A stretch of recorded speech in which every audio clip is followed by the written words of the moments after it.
Six TV news నేను Jemimah వివరాలు చూద్దాం.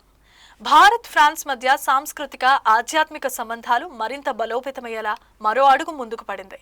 పారిస్ సమీపంలో బుస్సీ సెయింట్ జార్జెస్ లో నిర్మాణమవుతున్న మొదటి హిందూ దేవాలయానికి శంకుస్థాపన చేశారు. ఆలయ నిర్మాణానికి సంబంధించిన తొలి రాళ్లు వచ్చాయి. ఈ రాళ్లకు అక్కడున్న ఇండియన్ కమ్యూనిటీ ఘన స్వాగతం పలికింది. శతాబ్దాల నాటి హస్తకళ వారసత్వాన్ని, నైపుణ్యాన్ని ఉపయోగించి ఆలయాన్ని నిర్మించనున్నారు.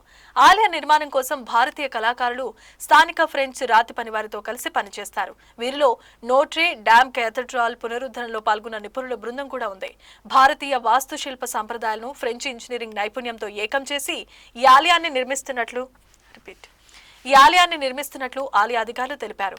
భారతదేశం నుంచి మొదటి రాళ్ల రాక ఒక చారిత్రాత్మకమైన మైలురాయి.